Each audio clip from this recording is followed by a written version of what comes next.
Howdy fellow YouTubers, it's Zippo again. I had a couple guys ask me to put my guns on, and since I just went out and did some plinking over the weekend with these little fellers and was getting ready to clean them, I thought I'd bust them out and let everyone see what I got here. My most prized one is this Colt.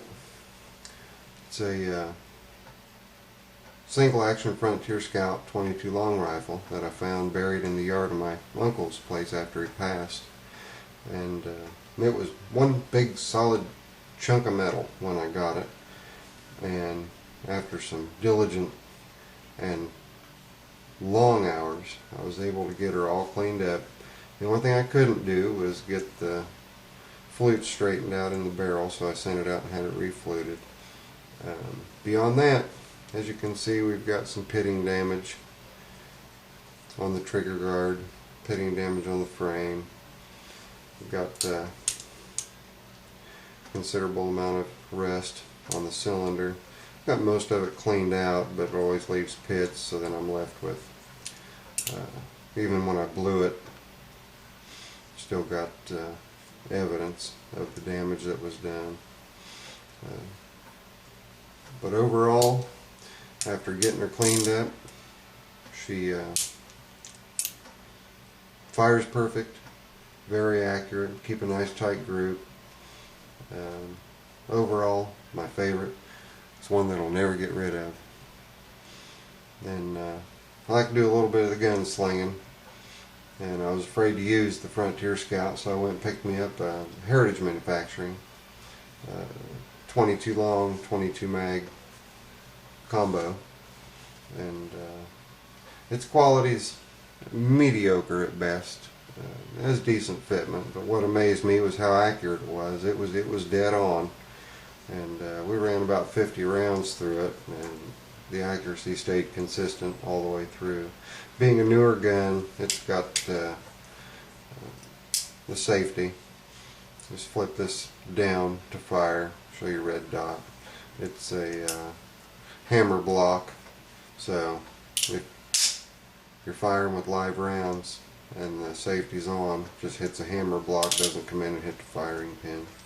So that's that. I got to race through so I can get within a 10-minute time limit here. This is my third attempt. They say third time's charm.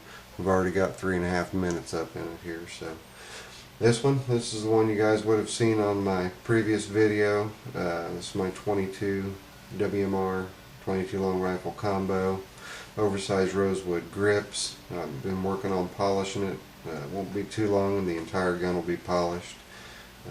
At that point I probably won't use it very much except take it to target range once in a while, just do a little bit of plinking with it. And it's a combo also, 22 WMR 22 long rifle, individual cylinders timed for this gun. Then Voltmeter 101, he showed his Black Widow, and that's what turned me on to getting one. I went out and took a look at it and test fired a couple rounds through it, and I liked it. It's got a 2-inch barrel. It's accurate.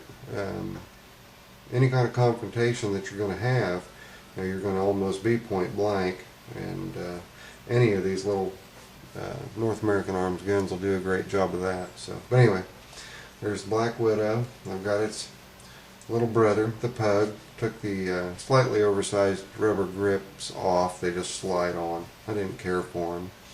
And put gray and black laminated wood grips on. Just spruced it up a little bit. This one's got the tritium sights. What the tritium sight is it's a night vision sight. It's got a white ring around it for daytime firing. Then in the evening time, it's a dull glow, so it doesn't interfere with your sight. But moving right along, here's the Pug, and right here, this is my daily personal carry. Itty bitty little guy. It's just a 22 long rifle. It's hard to get 2 fingers on it. You get 1 finger and barely just a little bit of another, and I'm just a medium frame guy, so. But that's my personal carry. Haven't done anything special to it. Just keep it clean, keep the pocket lint out of it and whatnot. This is the holster that I use for it. It's a North American Arms holster. It had the clip on it, but in a concealed carry state, got to make sure that you can't see anything. And with it clipped on my pants, obviously you can see the frame and the grips. So took the clip off, it sits down in my pocket, and it stays put pretty well, and you hardly know it's there. It's like carrying a pocket knife. Then the old Charter Arms Dixie Derringer 22 mag, that was shown in the previous video with this gun. This one with the 1 5/8 barrel, this one with an 1 1/8 barrel. It's a decent copy of the North American Arms guns. Has a different kind of safety. Has a hammer block similar to the Heritage gun, where if you're in safe mode and you dry fire, or if you're trying to fire on a round, it won't go off. The hammer won't come forward. So that's its safety. And it still has the half-cock position, which is just barely over the safety. Then this cute little guy, it's a 22 caliber short, made by Butler, and initially it was made for Colt by Butler, and then Butler decided to go ahead and make it themselves for a couple of years after their contract ran out. I just bought it because it's a neat little gun. Nice brass frame, half decent wood grips. I'm going to put some curly maple grips on it after I get them made. The only thing that's blued on it is the trigger and the hammer. The barrel, measuring in 2.5 inches, is actually made out of pot metal. So it's not a gun you'd want to sit there and shoot all day long. And with the shorts, the person that owned it before me had some work done to it, and 22 long rifles do work in it and do fire. But it's kind of neat how it works. I'll use one of my little Super Calibri Mexican ammos here. It's a breakaway. It breaks away sideways. Put the round in, and then when you're done, you pop it out with an empty cartridge. It's spring loaded, and it throws the shell out for you. Just kind of neat. Then we've got the Earl. This is North American Arms release for this year, and I like it over the bunt line. I like to get a bunt line, but I like this over the bunt line. It's modeled after an 1860 cap and ball.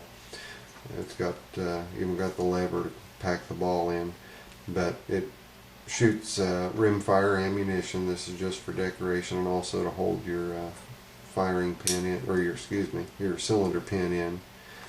And it's just like all the rest of them. Pull it out to load it. I'd like to see them try to make a one where the cylinder drops out, like 38 Special, flips out the side.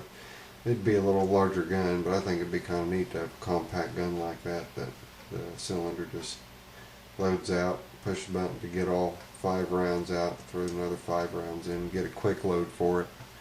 I think it'd be kind of neat. But anyway, there's the Earl. The reason I've got 2 of these Earls is because this one, the serial number is well below 100.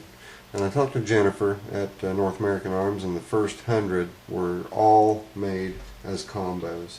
After that, then they went to just the Magnum or a combo at your discretion, depending on what you wanted. So I went ahead and picked up another one so that I could shoot. I don't want to shoot the low serial numbered one. And this one just barely broke 100, so I was a little hesitant at first, but I thought, hey, you know, I'm not going to buy another one. I've got 2, that's plenty, so I'm going to go ahead and fire this one. Same thing. And they've got the old pistol style grips on them. You can put any kind of grips on them you want. Put these on. You can put the rubber grips on. You can even put the small bird's head grips on. Anything you want to do. And that's what I've got right now. I've got others, but my time's up. Later.